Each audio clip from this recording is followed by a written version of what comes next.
Imagine a deep, dark underground cave. Inside, there is a row of prisoners. They have been here since childhood. Their legs and necks are chained so tightly that they cannot move. They can only look forward, at the cold stone wall in front of them. They have never seen the outside world. They have never seen the sun. Behind the prisoners, high up on a ledge, a fire is burning. Between the fire and the prisoners, there is a path where puppeteers walk, carrying objects.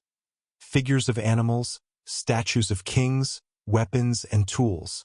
The light from the fire casts long, dancing shadows of these objects onto the wall in front of the prisoners.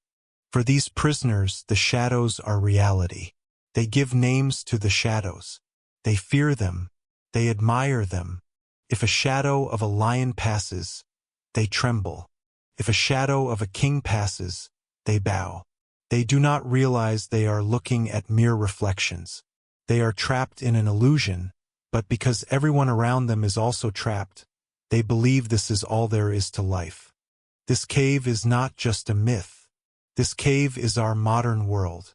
The shadows are the curated lives we see on social media, the false definitions of success we are sold by advertisers, the fear of failure imposed by society. We sit chained by our comfort, staring at screens, believing that these pixels and opinions are the real world. We are prisoners of our own limited perspective. Now, imagine one prisoner is set free. The chains fall off. He stands up for the first time. His muscles are weak. His body aches. He turns around and looks toward the fire. The light hurts his eyes. He is dazzled, confused. He wants to turn back to the wall, back to the shadows he understands. The truth is painful. This is the moment of awakening. It happens when you lose a job, when a relationship ends, or when you suddenly realize that the material things you chase do not make you happy. It is painful. It is blinding. Most people, feeling this pain, put their chains back on and return to the shadows. It is easier to live a lie than to face the harsh light of truth. But this prisoner, he chooses to climb. He begins the ascent out of the cave. The path is rough, steep, and jagged. Every step is a struggle against gravity. He cuts his hands on the sharp rocks. He is alone. The comfort of the group is gone. This is the path of self-improvement. It is not a graceful walk. It is a brutal climb. As he gets closer to the exit, the light becomes blindingly bright. He is terrified. What lies beyond? The unknown is the greatest fear of the human mind.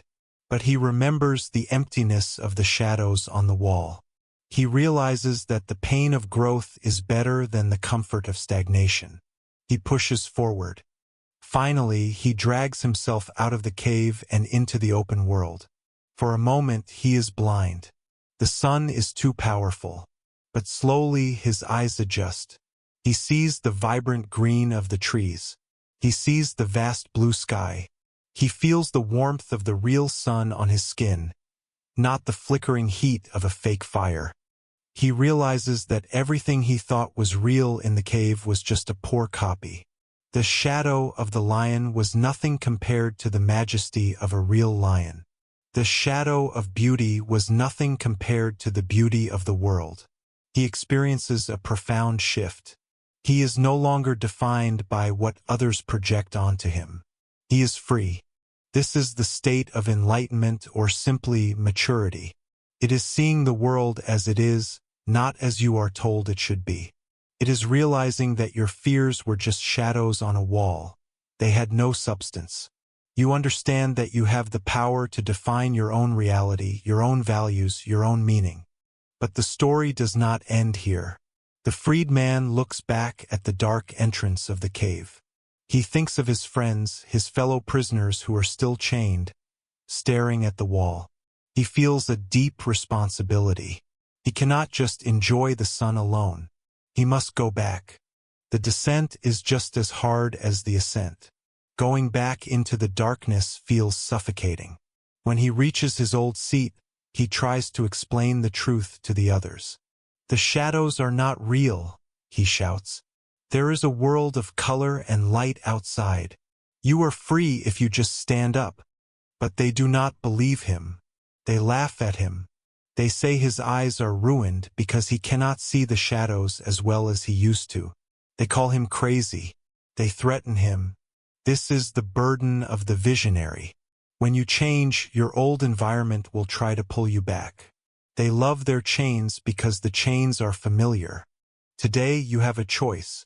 You can remain seated, comfortable, watching the shadows of other people's lives on the wall of your mind. Or you can accept the pain, break the chains of your excuses, and start the climb. The exit is waiting.